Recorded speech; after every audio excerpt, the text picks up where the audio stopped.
Your best salesperson just got promoted to sales manager. Within a few months, the whole team is underperforming. That's not bad luck, and it's not a one-off mistake. It's a documented pattern with a name. It's called the Peter Principle, and it was first described by Lawrence Peter in 1969. The idea sounds almost too simple to be true, and a little brutal once you sit with it. In a hierarchy, people get promoted based on how well they perform their current job, not the job they're about to do next. So employees keep climbing, one promotion at a time. They keep rising right up until they land in a role where their old skills stop applying. A great engineer becomes a mediocre manager. A great salesperson becomes a mediocre sales manager. Writing code and leading a team of people who write code require almost nothing in common. Once someone reaches that mismatched level, something quiet and important happens. They usually stop getting promoted again because they're no longer excelling at anything. They're just okay. Multiply that across an entire organization, over years, and you get a strange result. Every position in the company slowly fills up with people who are competent but unremarkable at that specific job. Not incompetent in general, just stuck one level past where their real strengths actually apply. Peter called this the natural end state of any hierarchy. Given enough time, left alone, an organization drifts toward this state, not away from it. Let's slow down on the mechanism, because the mechanism is where the actual insight lives. Promotion decisions almost always run on the same logic. Look at who is performing best right now, and give that person more responsibility. On the surface, this feels completely fair. It rewards hard work. It rewards results. Employees expect it, and leaders feel good handing it out. The problem is that more responsibility almost never means more of the same job. It usually means a different job wearing the same job title. An individual contributor spends their day producing output personally, whether that's code, sales calls, or client work.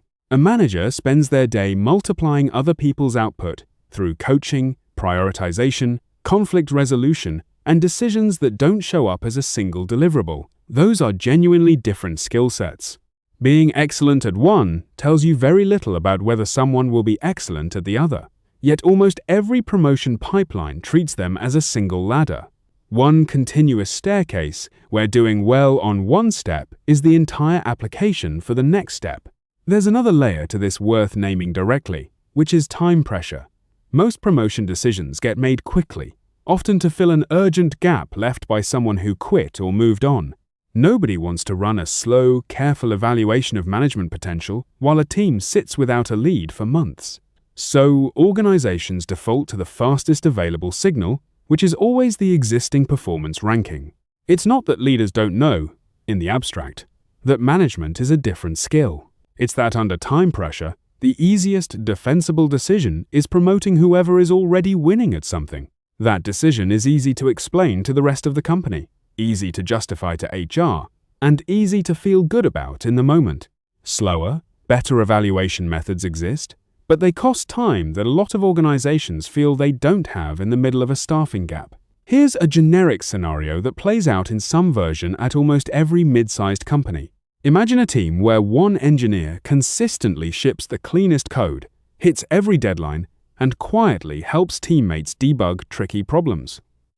Leadership notices. Eventually, this engineer is promoted to engineering manager, because who else would deserve it more? 6 months later, the same engineer is running one-on-ones for the first time in their life, sitting in budget meetings, mediating a disagreement between two teammates, and writing performance reviews. None of that resembles the actual work that got them promoted. The technical excellence that made them a standout individual contributor is now almost irrelevant. Meanwhile, the team, which used to lean on this person's raw output, has lost its best individual producer and gained an unpracticed, uncertain manager. Nobody did anything wrong here. The company followed a process that felt completely reasonable at every single step. That's what makes the Peter Principle unsettling. It doesn't require bad intentions or bad people. It just requires a normal promotion process running exactly as designed. Here's a second version of the same story from a completely different department, because the pattern doesn't just live in engineering and sales. Imagine a customer support team where one representative consistently resolves the hardest, angriest customer calls faster than anyone else. This person stays calm, remembers past cases, and somehow turns frustrated customers into loyal ones. Leadership eventually promotes this person to team lead, partly as a reward and partly because someone needs to fill the role. The new team lead now spends most of their day on scheduling, coaching underperforming reps, and handling internal disputes about shift swaps. The exact skill that made them a standout, their one-on-one composure with an angry customer, barely gets used anymore. Meanwhile, the newest, least experienced reps are now fielding the hardest calls because the person who used to absorb them has been moved into a room full of spreadsheets. The team's average call quality quietly drops, and almost nobody can point to a single bad decision that caused it. That's the signature of the Peter Principle. Not one dramatic mistake, but a slow accumulation of well-intentioned, individually reasonable choices. It's worth pausing on the cost to the person being promoted too, not just the team around them. Being pulled out of a job you were genuinely excellent at and placed into one where you're a beginner again is disorienting. Most people don't get any real training for their first management role. They get a new title, a new set of direct reports, and an assumption that competence transfers automatically. When it doesn't transfer, the natural reaction is to work harder using the only playbook that's ever worked, which is the individual contributor playbook. A new manager who was a great engineer often responds to stress by quietly doing the technical work themselves instead of developing their team, because that's the muscle they know how to use. That undermines the very reason they were supposed to be managing in the first place, and it can burn them out doing 2 jobs badly instead of 1 job well. Now compare that to a slightly different but related idea from psychology, because it explains why this keeps happening even when people are trying to be objective. It's called the halo effect. The halo effect is the tendency to assume that someone who is skilled or impressive in one area must also be skilled in unrelated areas. If someone is a brilliant closer on sales calls, we quietly assume they'll also be brilliant at coaching other people to close sales calls. If someone writes elegant code, we assume they'll be equally elegant at running a team meeting or handling a difficult performance conversation. There's no real evidence connecting those 2 skills directly. The halo effect just makes the assumption feel obvious, almost invisible, because it's flattering to the person we already admire. Combine the halo effect with a promotion system that only offers 1 ladder, and you get the Peter Principle almost automatically. Talented people get pushed upward into roles that reward a completely different skill, and organizations keep being surprised when it doesn't work out. There's a related, though distinct, psychological pattern worth mentioning here too, called the Dunning-Kruger effect.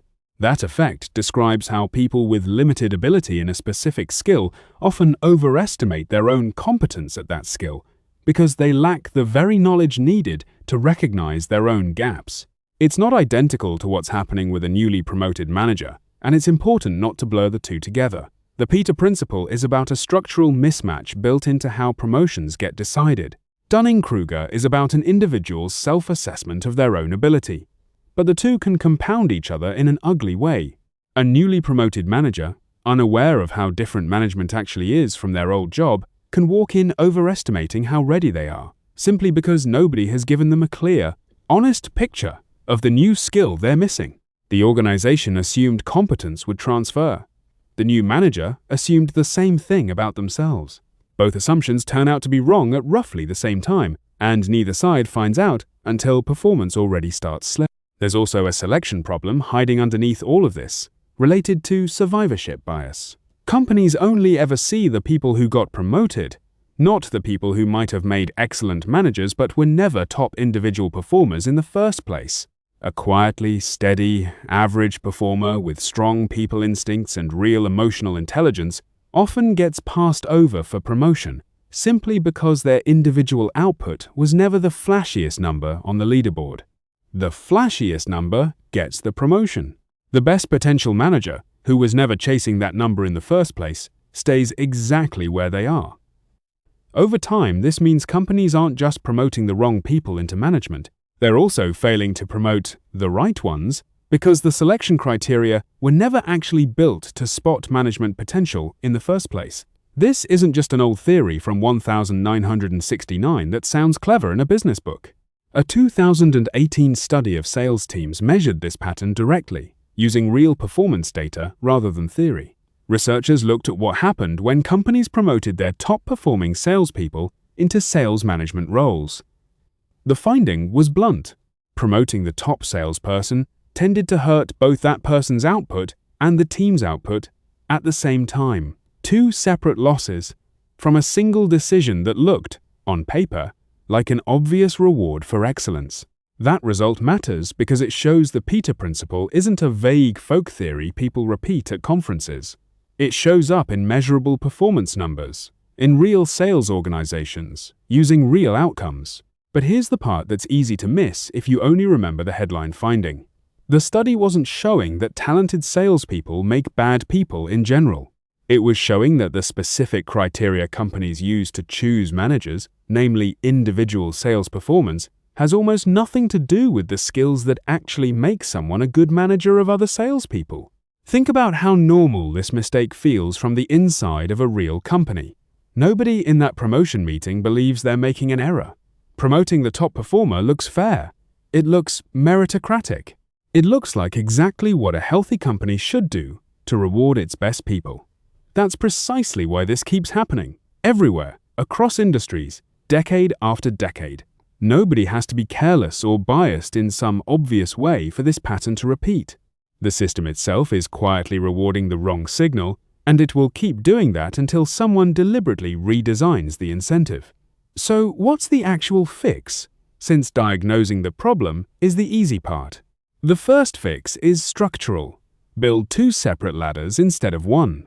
Give individual contributors a real path to grow their title, their pay, and their influence without ever having to manage people. Many well-run technology and engineering organizations already do this, calling it a dual career track, or a technical ladder that runs parallel to the management ladder. A senior individual contributor on that track can out-earn a first-line manager, and that's the point. It removes the false choice between stay in the job you're great at and get promoted into a job you've never done. When climbing no longer automatically means supervising people, a huge share of the Peter Principle simply stops triggering, because the mismatched promotion is no longer the only route to more money and more respect.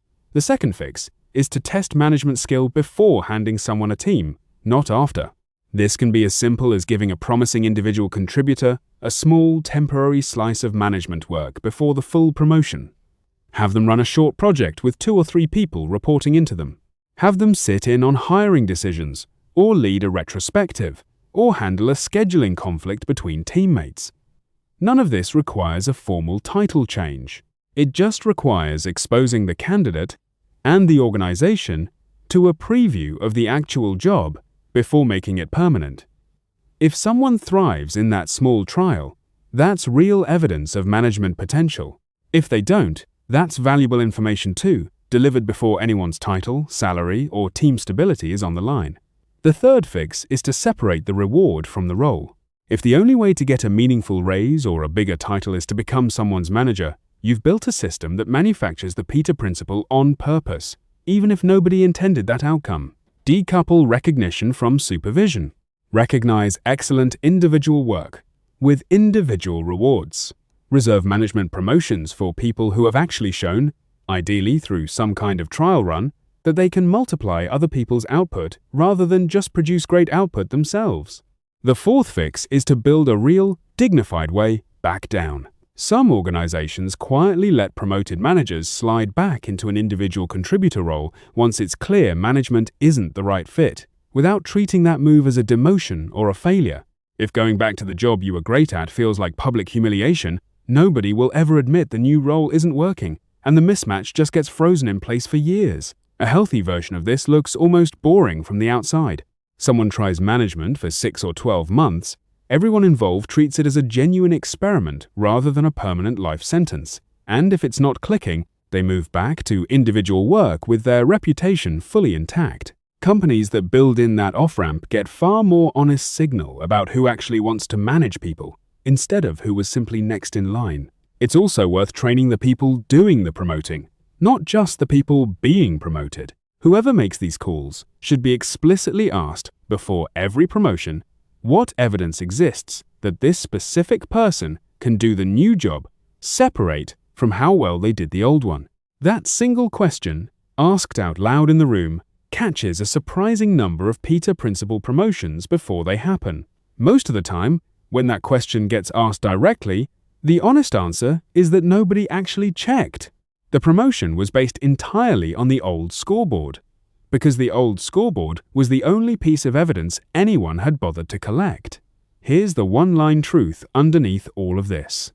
The best performer in a role is not automatically the best person to lead people doing that role. Those look like the same decision, because they happen at the same meeting, approved by the same manager, using the same performance review as evidence. But they're actually two completely different judgments being smuggled through as one.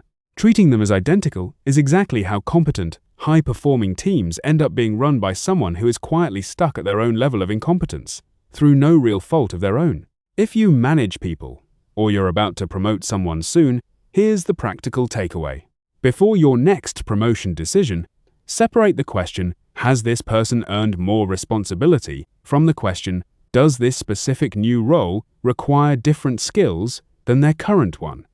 If the new role is management, and the person has never actually managed anyone, don't treat their old scoreboard as proof they'll succeed at the new one. Create a small trial period first, whatever that looks like in your organization, before making the promotion permanent and public. It costs you a few weeks. It saves you a demoralized team and a burned-out new manager who never wanted to stop doing the job they were actually good at.